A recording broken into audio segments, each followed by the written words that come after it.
We need to get on with doing this. I can assure her that since I got this job a year ago, I have been working to make sure that the ban we put in place is properly enforceable. It has the right measures in place. We've been looking at international experience to make sure we do this correctly, but I am very keen to get on with it, and I can assure the Honourable Lady that we are very much on it. Shadow Minister Charlotte Littles. Thank you, Mr. Speaker. The Minister will be aware that it's been almost 3 years since the government committed to ending the practice of conversion therapy.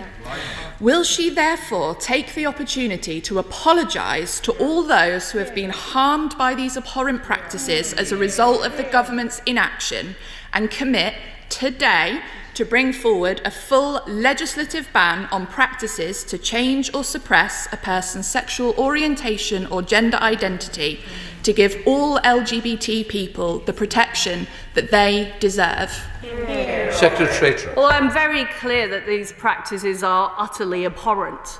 I would point out I've been in this job for a year, and I've been working to make sure that the ban we put in place is enforceable.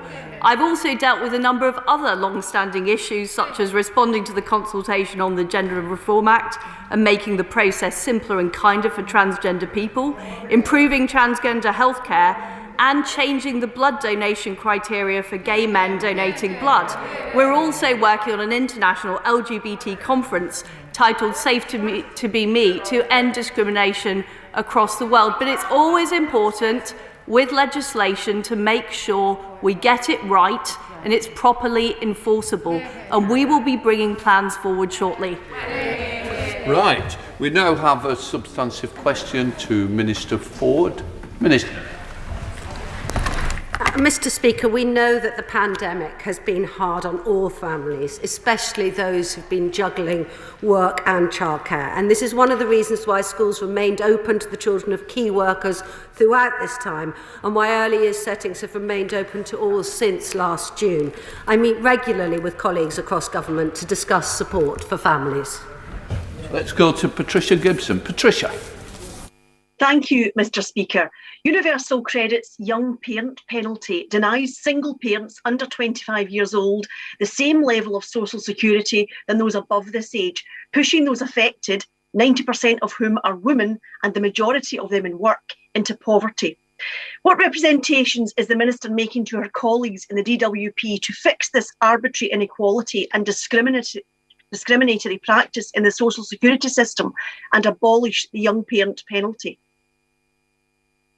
Mr. Speaker, this UK government has put unprecedented amounts of support, billions of support, into helping jobs and income, including the 150 million of the Flexible Support Fund, which is particularly there to help women with access to childcare. And the billions that the UK has been put into supporting jobs, especially of those on low incomes, is yet another reminder of why the people of Scotland increasingly agree that they are better off as part of the UK. We now come to Chopitals, and I now call Secretary Truss. Mr. Speaker, we have a huge opportunity as we recover from COVID-19 for women across the world to build back better. That's why I'm convening a group of leaders in the G7 Gender Equality Advisory Council this year under newly appointed Chair Sarah Sands. Leaders like Professor Sarah Gilbert, who spearheaded the Oxford vaccine, Rita Caradel, who helped lead India's Mars orbital mission, and Iris Bonet, who has revolutionised our understanding of fairness in the workplace. Together, we can lead on education for women and girls, women's economic empowerment, and ending violence against women across the world. Let's go to Peter Gibson. Peter. Thank you, Mr. Speaker. And I thank my right honourable friend for that answer. May I commend her on her choice of Darlington for one of the newly announced DIT hubs. I look forward to welcoming her to the Tees Valley. Also welcoming her commitment to a ban on conversion therapy. Does she agree with me that so-called therapy is abuse, and those who perpetrate such abuse should be prevented in law from being able to do so? As a gay man and a Christian, I believe that such controls must also extend to religious organisations that seek to change a person's sexuality. And will she ensure that a ban extends to these too? Secretary Truss. Well, I was delighted to announce yesterday that we will be bringing a trade and investment hub to Darlington. We're also looking at moving the headquarters of our Equality Office to the north of England as well, and no doubt Darlington will be putting a bid in for that too. My right honourable friend is absolutely right. We need to stamp out coercion and causing people harm wherever it takes place. And that is what I am determined to do, and that's what I'll be bringing forward shortly. We now have the first of two questions from Shadow Secretary Marcia de Cordova. Thank you, Mr. Speaker. Over the past 10 days, we have seen the government try to defend their poor record on ending violence against women. And they have recently reopened the consultation on this issue. But there is no use in consulting people if you aren't going to take any action. Take the consultation on sexual harassment in the workplace. This closed 18 months ago, but we have seen no response from the Minister and no action from the government, despite the fact that half of women experience sexual harassment at work. So can the Minister tell the House today when she will respond to this consultation and take the much needed action to end sexual harassment? I thank the Honourable Lady for her question. It's quite wrong to say that the government is taking no action on tackling violence against women. We'll be publishing a new strategy in spring 2021 which will help to better target perpetrators and support victims of these crimes. The call for evidence to input into this work has been extended to 26th of March, and it's vital that we hear from women everywhere, especially given recent public discussions and concerns. There is so much that we have been doing, including the end-to-end rape review, which is looking at how every stage of the criminal justice system handles rape cases from police report to the final outcome at court. So I would say to the Honourable Lady that if she does want to work with us to end violence against women, the way to do it is constructively and not making accusations that we're not taking any action. Marcia de Cordova. We on this side are very committed to ending violence against women and girls. But, Mr. Speaker, this is a pattern with this government. They consult, they review, but then they take very little action. Yesterday, we marked a year since the first national lockdown, and the pandemic, as we all know, has had an unequal impact on our Black, Asian and ethnic minority people. Last July, the Prime Minister commissioned a review into race and ethnic disparities. It was due to be published in December last year. Then they delayed it until February this year, and it is now nearly April and still no report. So can the Minister tell us when the Prime Minister will intend to publish his report? And will it also be accompanied by a race equality strategy to tackle the ongoing structural and institutional inequalities? The Commission on Race and Ethnic Disparities will be reporting shortly, but I think it is important to remind the Honourable Lady, it's disappointing that she seems to forget that this is an independent commission. It is not the Prime Minister who is publishing it. It is an independent commission, and what will happen afterwards is that the government will provide its response to the Commission's recommendations, and we shall wait and see what the Commission actually provides. But what I have intended the Commission has is the freedom and the space to provide a set of recommendations that are robust. We're not doing this just on dates, but actually on data. And we need to make sure that it is something that's going to stand the test of time and not just in response to opposition members who are not actually interested in solving this problem, but want to use it politically. Right, let's go to Imran Hamad Khan. Imran. Thank you, Mr. Speaker.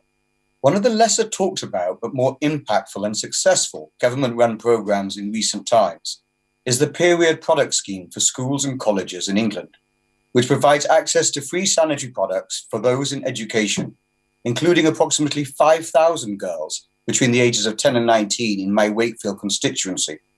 Many women across the UK, however, continue to struggle with access to sanitary products, including those experiencing homelessness and those in financial hardship as a consequence of the pandemic. Would my honourable friend kindly outline for the House what steps she is taking to promote access to female sanitary products?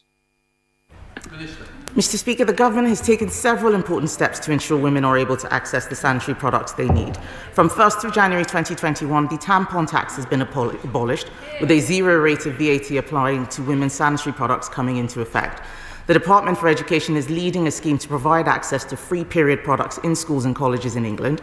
NHS England also announced in March 2019 that it will offer free period products to every hospital patient who needs them, including long-term patients. And the Home Office has changed the law to ensure all people in custody are provided with health and hygiene products for free, including period products. Let's go to Chair Morrow. Chair.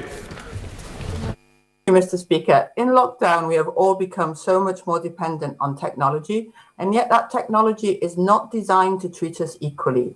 Video conferencing and photo sharing apps which don't recognize black faces, recruitment algorithms which discriminate on ethnicity, and the Home Office's own visa application algorithm withdrawn because of bias. In this week of the International Day for the Elimination of Racial Discrimination, what is she doing to prevent structural racism being further entrenched by new technologies? The Honourable Lady raises a very interesting question. This is something that the government is aware of and is looking into. And in fact, I spoke to Dr. Tony Sewell yesterday, who's chairing the Commission on Race and Ethnic Disparities, and I am aware that this is something that they have researched extensively, and I look forward to seeing what their report says on it. I'm sorry we didn't get as many in as normal. We've got to move over to questions to the Prime Minister. I'm now going to call the Prime Minister, where it will be beneficial to the Prime Minister to answer his engagements. I will then call Stephen Ferry to ask his supplementary. Prime Minister. Mr. Speaker, the last 12 months have been the most difficult for a generation, and I know that the thoughts of the whole House are with all those who have lost loved ones during the pandemic. I also want to pay tribute to every person in this country for playing their part, whether working on the front line, staying at home to prevent the spread of the virus, or working on vaccine development and supply. And it's that vaccination programme that has brought hope, allowing us to set out the cautious but irreversible roadmap out of lockdown. Mr. Speaker, this morning I had meetings with ministerial colleagues and others, and in addition to my duties in this House, I shall have further such meetings later today. Let's go to Stephen Ferry. Stephen. Thank you, Mr. Speaker. Many independent countries, from Switzerland to New Zealand, have bilateral veterinary agreements with the European Union and face lower non-tariff barriers than the UK, despite our very high standards. With the Food and Drink Federation reporting a massive drop in UK food exports, over 90% in some areas, and furthermore, SPS checks constituting the main challenge for the Northern Ireland Protocol, surely the Prime Minister should be making it a priority to negotiate a bespoke UK-EU veterinary agreement. Thank you very much, Mr. Speaker, and that's exactly why we put in the temporary and technical measures that we have to allow free trade to continue across the whole of the UK. And it's very, very important for those who object to the measures that we have taken that the protocol should uphold the principle of East-West trade as well as North-South trade, and that's exactly what we're trying to do. Thank you, Mr. Speaker. In Sussex, by the end of this week, we will have delivered 1 million COVID jabs. Will my right honourable friend join me in paying tribute to the local vaccine heroes, in particular Adam Doyle and his leadership in Helsham, Charlotte Lack in Upfield, and Dr. Susie Padgham in Crowborough? And will the Prime Minister agree with me that the UK's success is built on the confidence that people have in the fantastic vaccine technology? And should and when our constituents get contacted for a vaccination, they should definitely take up the first available appointment. Well, I can certainly join her, my honourable friend, in paying tribute to Adam Doyle and Charlotte Luck and Dr. Susie Padgham for all their efforts, and she's completely right in what she says about the foundations of the UK's vaccine success. And I had my jab on Friday, Mr. Speaker. I know whether you've had yours, or you certainly have, but I know he's had his. I encourage everybody to get it. We now come to the Leader of the Opposition, the Right Honourable Keir Starmer.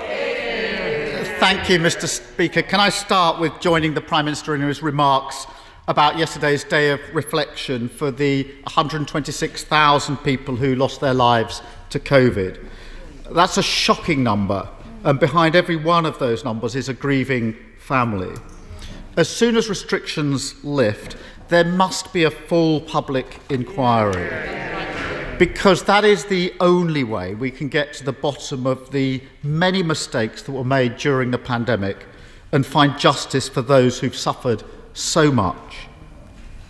Mr. Speaker, why did the Prime Minister promise at the last election that he would, and I quote, not be cutting our armed services in any form?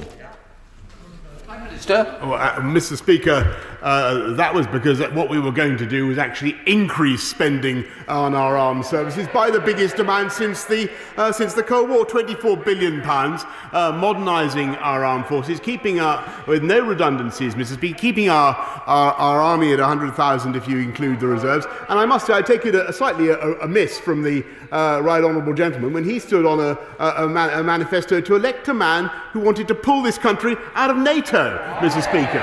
Keir Starmer. Mr. Speaker, he's fighting the last war, but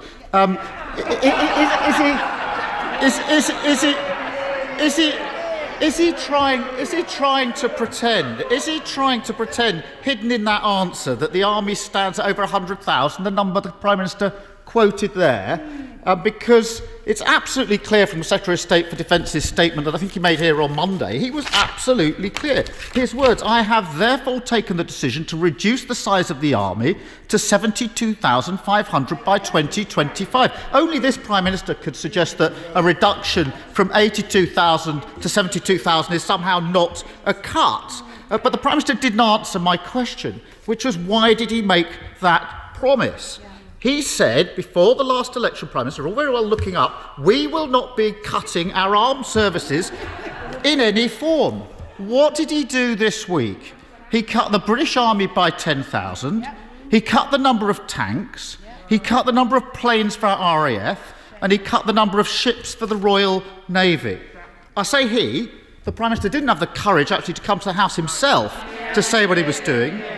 So let me ask the Prime Minister a simple question. Going back to that promise before the election, did he ever intend to keep his promise to our armed forces? No. Prime Minister. Mr. Speaker, not only did we keep our promise in the manifesto last time, we actually increased spending by 14% more than that manifesto commitment. And again, Mr. Speaker, I think it frankly satirical to be lectured about the size of the army when the shadow Foreign Secretary herself only recently wrote that the entire British Army should be turned into a kind of peace corps, Mr. Speaker. And when, as I say, the leader of the opposition stood on a manifesto wanted to elect a leader who himself wanted to disband the armed services. This is a massive investment in our defences and in our future, and it's wonderful to hear the new spirit of jingo that seems to have enveloped some of the Labour benches. They don't like it Upham, Mr. Speaker. Keir Starmer. Let's try this for Upham, because the Prime Minister might want to avoid the promises he made, but I found an interview he gave during the general election campaign. Under the headline, here's the headline, "No troop cuts. Tories will maintain size of armed forces." It then goes on to quote the Prime Minister. Boris Johnson has promised that he will not make any new cuts to the armed forces. He also promised, might want to listen to this, Prime Minister, he also promised to maintain numbers at their current level, including the Army's 82,000. Now, I know the Prime Minister's got form for making up quotes, but can he tell us, does he think the newspapers have somehow misquoted him, or does he now remember making that promise? Prime Minister. Yes, Mr. Speaker, because there will be no redundancies in our armed forces, and I said to him, if you include reserves, we're even keeping the army at 100,000. But on top of that, Mr. Speaker, we're doing what is necessary to modernise our armed forces, taking them into the 21st century, building more frigates, Mr. Speaker, investing in cyber warfare, Mr. Speaker, doing all the difficult things that Labour shirked during their time in office, including, Mr. Speaker, modernising and upgrading our nuclear deterrent, which again, half the shadow front bench would like to remove, leaving Britain defenceless internationally. Keir Starmer. Mr. Speaker, I have every respect for our reservists, but the Prime Minister is just playing with the numbers. He knows very well that the numbers have been cut. The trouble is you just can't trust the Conservatives to protect our armed forces. Let's look. Mr. Speaker, let's look at their last manifestos. These are the manifestos that those opposites stood on. The 2015 manifesto. Order. I'm struggling to hear the Leader of the Opposition, and I will hear the Leader of the Opposition, so please, I want the same respect to the Prime Minister I respect for the Leader of the Opposition. Keir Starmer. Thank you, Mr. Speaker. The 2015 manifesto. We will maintain the size of the regular armed services. The 2017 manifesto. We will maintain the overall size of the armed forces. 2019, the Prime Minister. We will not be cutting our armed services in any form. But the truth is, since 2010, our armed forces have been cut by 45,000. And our army will now be cut to its lowest level in 300 years. Let me remind the Prime Minister and members opposite why this matters. Lord Richards, former Chief of Defence Staff, has warned that with an armed force of this size now, we almost certainly wouldn't be able to retake the Falklands or stop genocide. He says it's rubbish. That's Lord Richards, Prime Minister. After 10 years of Conservative government, is the Prime Minister not ashamed of that? Mr. Speaker, this Conservative government is massively proud of the investment that we've made in our armed forces, which, as I say, is the biggest uplift since the Cold War. And he should look at what the NATO Secretary-General had to say about our investment, which is absolutely vital for the future success of the alliance and indeed for the security of many other countries around the world. A £24 billion investment in the future combat air system, a new Army Special Operations Ranger Regiment, £1.3 billion to upgrade the Challenger main battle tanks, massive investment in the Typhoon squadrons, and so on. We're investing in the future, Mr. Speaker, and yes, of course, we've had to take some tough decisions, but that's because we believe in our defences and we believe that they should be more than merely symbolic. And it's the Labour Party, Mr. Speaker, who are consistently, historically, hilarious to be lectured about the Falklands, Mr. Speaker, consistently weak on protecting this country, and you heard it. It was most visible last week, Mr. Speaker, during the debate on the integrated review, when it was plain that the shadow front bench couldn't even agree to maintain Britain's nuclear deterrent. Absolutely true, Mr. Speaker. Keir Starmer. Mr. Speaker, what's weaker than making a promise to our armed forces just before the election, then breaking it and not being prepared to admit it, not having the courage to admit it?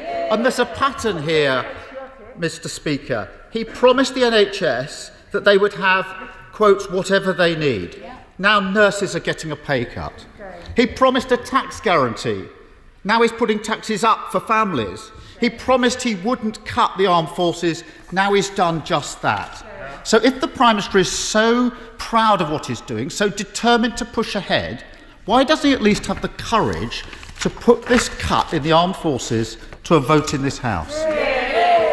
Prime Minister. Mr. Speaker, I'm proud of what we're doing to increase spending on the armed forces by the biggest amount since the Cold War. The only reason we can do that, Mr. Speaker, is because under this Conservative government we've been running a sound economy, and it's also because we believe in defence. We've been getting on with the job. He talks about nurses and investment in the NHS. I'm proud of the massive investment that we've made in the NHS, and actually we have 60,000 more nurses now in training, and we've increased their starting salary by 12.8%. We're getting on with the job, Mr. Speaker, of recruiting more police, 20,000 more police. I think we've done 7,000 already. Well, they're out on the streets, Mr. Speaker, at demonstrations shouting, "Kill the bill," Mr. Speaker. That's the difference. That's the difference between his party and my party. We're pro-vax, Mr. Speaker. We're low tax. And when it comes to defence, we've got your backs, Mr. Speaker. Can I just say, I genuinely mean this. I do not believe any member of Parliament would support that kill the bill. I've got to be very careful of what we say. I say we are all united in this House in the support and the protection that the police do offer us, and nobody will shy away from that. Keir Starmer. Thank you, Mr. Speaker. The question, Prime Minister, is why not have the courage to put it to a vote? That question, of course, was avoided, Mr. Speaker, like all of the questions. And we all know why he won't put it to a vote. Let me quote his Conservative MP, Chair of the Defence Select Committee, because he recognises, and he has experience and respect across the House, he recognises that this review means dramatic cuts to our troop numbers, tanks, armoured fighting vehicles, and more than 100 RAF aircraft. And he goes on to say, your MP, Prime Minister, cuts that if tested by a parliamentary vote, I do not believe would pass. Not me, his own MPs. Mr. Speaker, can I say this? Because I want to turn to another issue that affects thousands of jobs in many communities across the country. 5,000 jobs are at risk at Liberty Steel, with many more in the supply chain. The UK steel industry is under huge pressure, and the government's failure to prioritise British steel in infrastructure projects is costing millions of pounds in investment.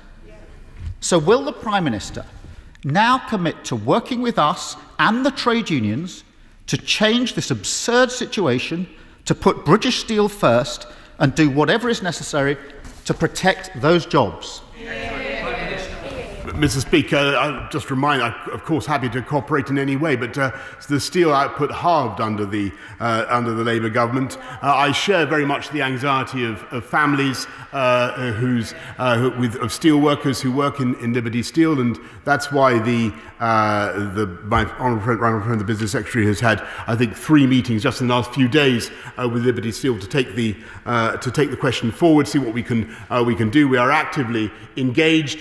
We're investing huge sums in modernising British Steel, British Steel plants, making them more environmentally friendly. But we have a massive opportunity, Mr. Speaker, because this government is engaged on a £640 billion infrastructure campaign.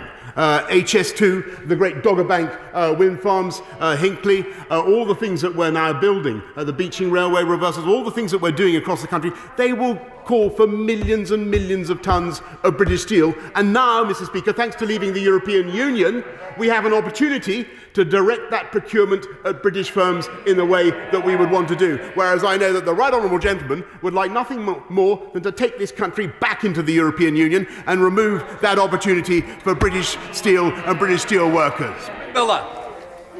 Thank you, Mr. Speaker. Last night I spoke with young people in Aberconwy about their experiences of 12 months living with lockdowns.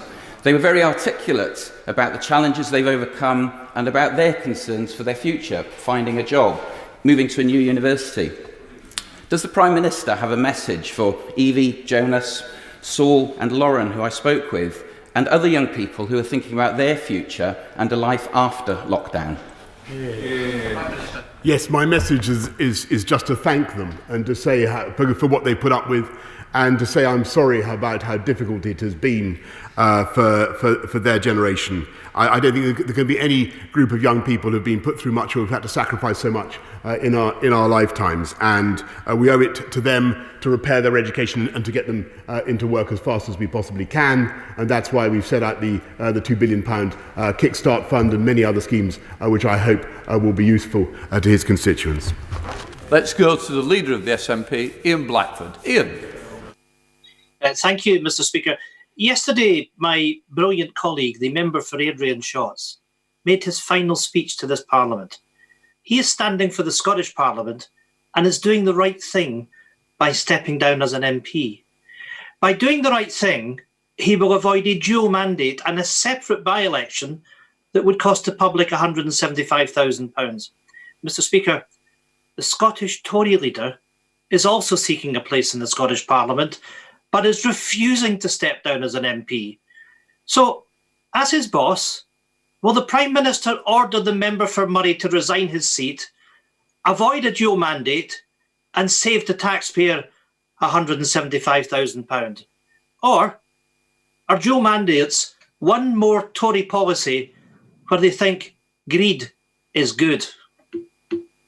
Prime Minister. I think my honourable friend the member for Murray and Ross is doing an excellent job of holding the Scottish National Party to account for their manifold failings, not least on education, failing to deliver on crime, and failing, in my view, to deliver for the people of Scotland, so caught up as they are in their desire for independence and another referendum. And for separation. I'm amazed, actually, that he hasn't mentioned it so far, but perhaps he will now. Let's go back to Ian Blackford. Ian. Simply yet again a Prime Minister failing to answer a question, and that charge that greed is good in the Tory policies. Mr. Speaker, we know that Tory leaders in Scotland have a habit of dodging democracy. Baroness Davison is fleeing the House of Lords, and the current Tory leader is too feared to stand in a constituency. No wonder this morning's Daily Record declared that the Scottish Tories have exposed themselves as shameless, as nasty, and just plain daft. They are led by a man so devoid of imagination that when asked what he would do if he was Prime Minister for a day, he replied, "I would like to see tougher enforcement against gypsy travellers." Does the Prime Minister really have confidence in a Scottish Tory leader who doesn't even have the courage to put himself before the voters in a Scottish constituency? Of course, Mr. Speaker, and the right honourable gentleman represents a party that's so devoid of imagination that it can't come up with any workable solutions to help the people of Scotland improve their education, improve the fight against crime, cut taxes in Scotland where they're the highest in the whole of the UK. They're so devoid of imagination, Mr. Speaker. They're the one track record. All they can talk about is a referendum to break up the United Kingdom. That's their song. I'm amazed, actually. It's twice he hasn't mentioned it. Maybe he's getting nervous of singing that particular song. How do you know? It's rather curious, Mr. Speaker. Well, he's not coming back, is he? But next week, let's see, or after Easter, let's see if he mentions it again. Miriam Cates. Thank you, Mr. Speaker. As my right honourable friend has already said, the steel industry is fundamental to our future in the UK, and we can't reach our net zero commitments or our infrastructure targets without steel. But Stocksbridge Speciality Steels in my constituency does have an uncertain future because of the funding challenges faced by Liberty Group. The Stocksbridge Works is a strategic asset of national importance. So what assurances can my right honourable friend give my constituents that the government will do what it takes to safeguard jobs and livelihoods and secure the future of steelmaking in the UK? I thank my honourable friend, and she's a passionate and successful advocate for her constituents and for steelmaking in this country, in which this government passionately believes. And that's why, as I was saying to the right honourable gentleman, we're supporting the UK steel industry with more than 500 million of relief, but also with huge investments to make our steelmaking more greener and more competitive. And we will do everything we can, Mr. Speaker, to ensure that we continue with British jobs for producing British steel with the infrastructure investments that I've mentioned and directing that procurement at British jobs in the way that we now can. David. The Prime Minister talks about restoring freedoms as we emerge from the lockdown. It is pushing a bill that will restrict one of our most fundamental freedoms, the right to peaceful protest and peaceful assembly. And tomorrow, he is asking for another blank cheque to restrict everyone's freedoms until September, even though we now know the vast bulk of the Coronavirus Act is not needed to tackle the pandemic. So will the Prime Minister, for once, match his actions to his words, drop these draconian laws, and instead publish a roadmap to revive civil liberties and freedoms in our country? I sympathise very much with his desire to see freedoms restored. And I want to do that as fast as we possibly can. That's why we've set out the cautious but we hope irreversible roadmap that we have, which I hope that he supports, and I hope the right honourable gentleman also supports, so you can never tell, Mr. Speaker. But what we also want to do is to make sure that we're able to deal with the very considerable backlog that we faced because of the pandemic. So making sure that we have powers still to accelerate court procedures with Zoom courts, to make sure that we allow volunteers to continue to help in the NHS, retired staff to come back to the colours, powers that are necessary in education. It is important to be able to continue with those special measures for the months ahead, and that's why we've set out the bill as we have. Lucia. Mr. Speaker, my constituent Tracy Felstead is at the Court of Appeal today, along with 41 other sub-postmasters. She is seeking to clear her name in a grotesque miscarriage of justice, the Post Office Horizon scandal. The court has heard that the institutional imperative to back a flawed IT system and to convict sub-postmasters, destroying lives of decent men and women in a ruthless determination to protect the post office, come what may. Taxpayers will be picking up the bill for this multi-million-pound reckless wrongdoing. Does the Prime Minister agree with me that in order for justice to be truly done, that those responsible for this failure and its cover-up, they must be held to account? Does he agree that heads should roll? Well, Mr. Speaker, we've certainly, I certainly understand my honourable friend's strong feelings on this issue, and her campaign is one I think that is shared by many members across this House, and that's why we launched the Post Office Horizon IT inquiry, which has made actually quite fast progress. And yes, we do want to learn the lessons. Yes, we do want to make sure that the right people are held to account for what happened, and that the Post Office never repeats a mistake like this. Let's go to Alan Dollins. Alan. Thank you, Mr. Speaker, and good afternoon. Subject to certain conditions being met, the Northern Ireland Act of 1998 allows for the Secretary of State of Northern Ireland to call a referendum on Irish reunification and for Northern Ireland to leave the United Kingdom within 7 years of a previous referendum. These conditions for a referendum have all been more than met in Scotland since the independence referendum in 2014, 7 years ago. We are allegedly a union of equal nations. So why, as a Democrat, will the Prime Minister not agree to a Section 30 order enabling the democratic will of the people of Scotland to be measured? Is it because he's fearful of the likely outcome? Prime Minister. Mr. Speaker, I knew it wouldn't be long. There they are. The reason, Mr. Speaker, there's a couple of reasons. First of all, as senior members of his party said, it was a once-in-a-generation event in 2014. I think the point of view that is shared across the House, and quite rightly. But the other reason, which is absolutely plain to most people in this country, is that we're all trying to build back better, get out of a pandemic, and I think that is the priority for the British people. I think it's the priority for the whole country, and I think people are frankly amazed to hear the Scottish Nationalist Party still, in these circumstances, banging on about their constitutional obsessions. Let's go to John Long. Mr. Speaker, Scottish rugby legend Doddie Weir lives in my constituency and has been diagnosed with motor neuron disease. Doddie's foundation, the My Name's Doddie Foundation, is campaigning alongside the research community, patients, MND Scotland and the MND Association for the government to invest £50 million over 5 years to establish a virtual MND research institute. Now, I understand positive discussions have already taken place with the Health Secretary, but it's important to ensure other priorities such as this are not lost in the pandemic. Will the Prime Minister commit the government to supporting this initiative so we can work towards finding a cure to this devastating disease?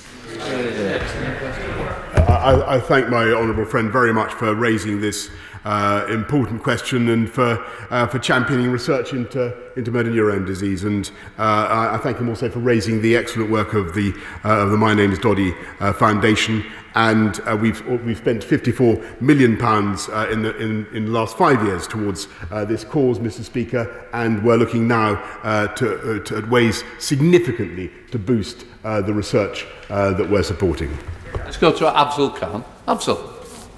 Mr. Speaker, a year into this crisis and more than 126,000 lives have been lost. Behind this staggering figure are millions grieving their loved ones. In my family, we have lost an entire generation.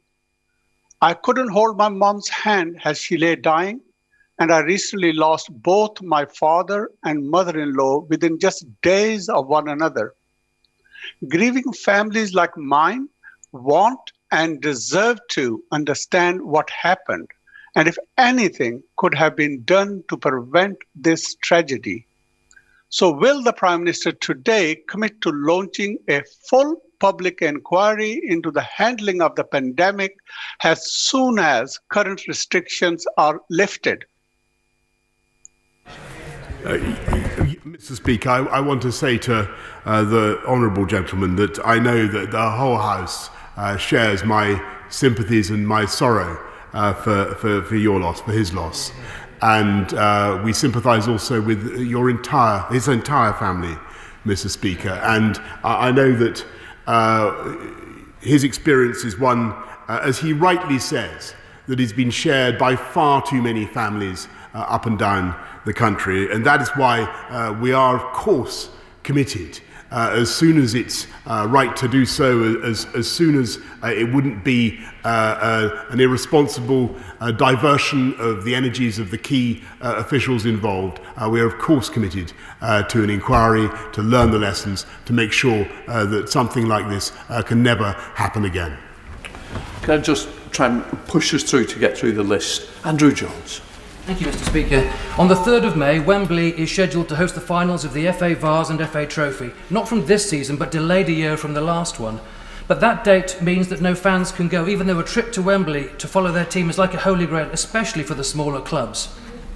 The MPs for the clubs involved, that's the members for North West Durham, Jarrow, Castle Point and myself, have raised this with the FA. Will the Prime Minister join us in encouraging those scheduling the matches to do all they can to move the date so that fans can attend? I hope very much, Mr. Speaker, that the Football Association will have listened carefully to what my honourable friend has to say, and they do what they can. And I look forward to May the 17th, when spectators, according to the roadmap, may return. Roddy Collins. Much, Mr. Speaker. 17 months ago, Prime Minister, I stood in this place and asked you what you're going to do to get medical cannabis to children suffering from rare forms of epilepsy. And you said to me you recognise their desperate difficulties and that you would take it up personally with me. Their difficulties are still desperate and you've not taken this up personally with me. In the interim, we've developed new medicines, distributed them around the country, given to people who need them free of charge. Why are we discriminating against these children? What are they? Are they worth less than the general public? And will the Prime Minister move to make medical cannabis available to children with epilepsy? And if you could please, Prime Minister, take this up with me personally, 5 minutes of your time today could go a long, long way. Well, I'm very happy to do whatever we can to meet with the honourable gentleman and take the matter forward. But the Dutch government, I'm told, has confirmed they will allow the continued supply of Bedrocan oil against UK prescriptions until at least the summer until July, as he rightly says. And my right honourable friend, the Health Secretary, is working to find a permanent solution. I have no doubt that he'll be very happy to meet with the honourable gentleman. Let's go to Derek Thomas. Derek. Thank you, Mr. Speaker. Given the past 12 months, I, like many others, would not want the job of Prime Minister, even for all the tea in China. However, the job does give opportunities to directly improve the lives of people who are very, very sick. March is Brain Tumour Awareness Month, and over 100,000 people have signed a brain tumour research petition calling for the government to match brain tumour research funding with other devastating cancers. And we know through COVID that properly funded research really can bring improved care, treatment and a cure. Will my friend, the Prime Minister, meet with me to receive the petition when it is safe to do so?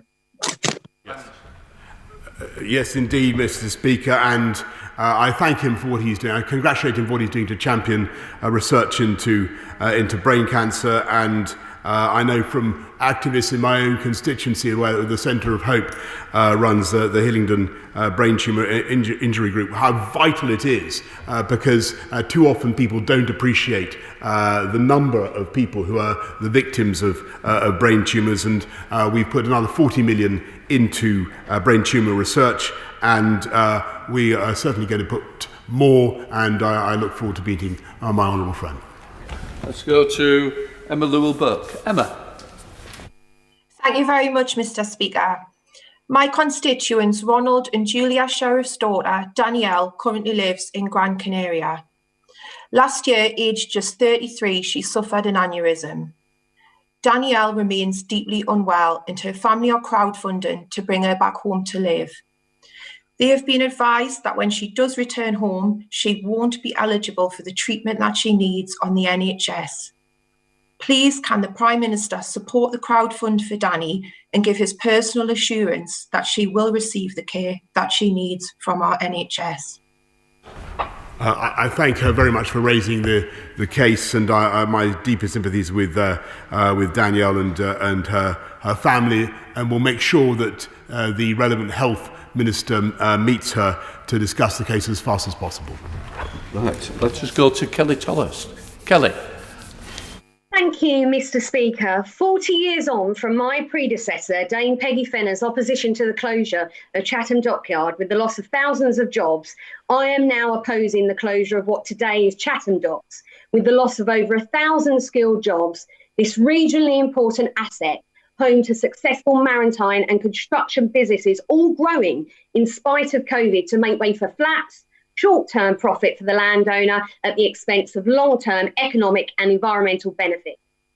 Does my right honourable friend agree with me, local councillors and the Save Chatham Docks campaign, that coastal infrastructure plays a significant role in the growth of our local economies, creating jobs in clean maritime technology, contributing to our net zero ambition?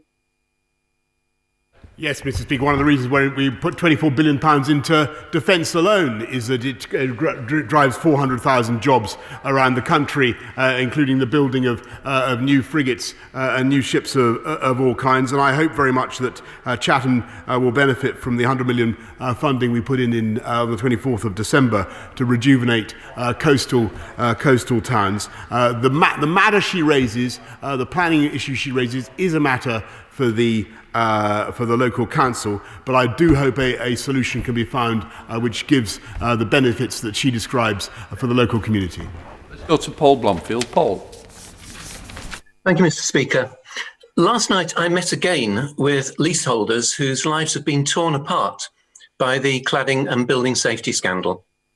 Now, the Prime Minister will recall that he told the House on the 3rd of February, and I quote, "No leaseholder should have to pay for the unaffordable costs of fixing safety defects that they did not cause and are no fault of their own. No ifs, no buts, an unequivocal pledge."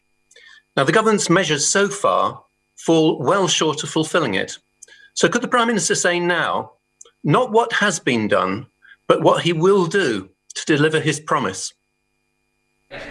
Mr. Speaker, in addition to the £3.5 billion of investment that we're provided to remediate the cladding and the 1.6 billion that we've already done, we're providing a new scheme for leaseholders in the lower risk buildings of I think the kind that he's describing to pay for unsafe remediation over the long term, and there will also be a new levy and tax on developers so that they also contribute to the remediation costs.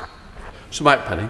Much, Mr. Speaker. Before the Prime Minister became Prime Minister, we had a discussion to do with the prescribed medical use of cannabis and how it was helping to save really seriously ill children, not hundreds of thousands, but about 150. We changed the law in November 2018 to make it legal for these prescriptions to be written, prescriptions written by top consultants. Today, we have 3 children that have it free on the NHS, and around about 150 children that have to beg and borrow their families and remortgage their homes so that they can actually pay around about £2,000 a month. Prime Minister, this is wrong. As a father, like I am, you would do everything possible for your families. And these families are doing everything possible for their children. Can we have a follow-up meeting to the one in 2018 where I will bring one of the mothers who actually gets it free, not to stop her getting it free, but to explain to the Prime Minister how wrong this is, that children's lives are going to be lost if we have to go through the process that the NHS is proposing. Well, Mr. Speaker, this is the second time I've asked. I thank my right honourable friend very much, and he's right to raise it, and we will make sure that we have a proper meeting with the Department of Health so that we can resolve the issue of how to make sure that the Bedrocan or the cannabis-based products that are coming from Holland, that supply can be made secure and can continue. Don Butler. Thank you very much, Mr. Speaker. And Mr. Speaker, can I personally thank you for your support for Parliament's COVID memorial quilt. Prime Minister, after PM Keys, I will be presenting my cross-party private members bill, the coronavirus number 2 bill, to Parliament. It's based on scientific advice, sage guidance and lessons learned. Will the Prime Minister please commit to reading this bill and please provide me with a written response, maybe by tomorrow? I know that's a bit of a long ask, but if not, within the next 2 weeks. Thank you. I'm very happy to make that commitment, Mr. Speaker. Let's go to Philip Davis. Philip. Thank you, Mr. Speaker. To paraphrase the late, great, much missed Eric Forth, Mr. Speaker, I believe in individual freedoms and individual responsibility. I believe that individuals make better decisions for themselves, their families and their communities than the state makes for them. I loathe the nanny state and I believe in cutting taxes. Prime Minister, am I still a Conservative? Yes, Mr. Speaker. Let's go to Dave Dugan. Dave. Mr. Speaker, we learned today, unfortunately from the media rather than a minister, that the Treasury has informed the Veterans Office that their budget is to be cut by 40% from 5 million to 3 million. Now, this cannot be right, Mr. Speaker, as just yesterday, Graham Day, the SNP Scottish Government's Veterans Minister, announced a further £1 million to support Scottish veterans alone. These disparate positions are irreconcilable. This is a tale of two governments. So will the Prime Minister follow the SNP's lead and assure the House today that he will not allow this cut to UK funding for veterans? Prime Minister. Not only was this the first government to create a veterans minister specifically with the charge of looking after veterans, Mr. Speaker, we've not only have we invested in them, but we've also taken steps to protect our armed service veterans from vexatious litigation pursued by lefty lawyers, Mr. Speaker, a kind sitting not a million miles away from me today, who pursue them long after they have served Queen and country, and when no new evidence has been provided. We tried to protect them, Mr. Speaker. We have protected them, and that party voted against it, Mr. Speaker. Let's go to Andrew Bridgen. Andrew Bridgen. Thank you, Mr. Speaker. The Prime Minister has always enjoyed his visits to my constituency of North West Leicestershire, whether it's Ashby de la Zouch on the eve of the historic referendum or Castle Rock School, Colville, last August. He will therefore be pleased, but not surprised, that Leicestershire County Council for the last 3 years has been the most productive county authority in the country, despite also being the lowest funded. Can my right honourable friend assure all the residents of Leicestershire that our Conservative-controlled county council will imminently benefit from fairer funding and the government's levelling up agenda so that it can continue to deliver excellent public services? Yes, Mr. Speaker. I thank Leicestershire County Council for the way they're conducting themselves and for delivering value for money. And that is what the elections that are coming up in May are all going to be about, Mr. Speaker. Invariably, it is Conservatives who deliver better value, who deliver better services and lower taxes. And that is what Leicestershire County Council has done, and I congratulate them on it. And I fully agree with what my honourable friend has said. Chris Elmer. Grateful, Mr. Speaker. The government has said that the Community Renewal Fund is a fantastic opportunity for Wales, yet Bridgend County is not listed as a priority place for the fund. And on the 10th of February, at the dispatch box, the Prime Minister invented, and I quote, a world-leading battery plant for Bridgend in response to the significant job losses we've faced across my county borough in the last 2 years. something the Prime Minister has still refused to apologise to my constituents for. When will he stop treating my constituents as an afterthought? Keep true to his promise of not a penny less for Wales, and ensure that he brings real investment to my constituents in Ogmore. I can tell that the honourable gentleman in Ogmore and across Wales, the people of Wales and the Welsh Government will receive an additional £5.2 billion of resource funding on top of the spring budget funding of 2020-21. 800 million of the Levelling Up Fund is going to the devolved nations, and each local authority in Wales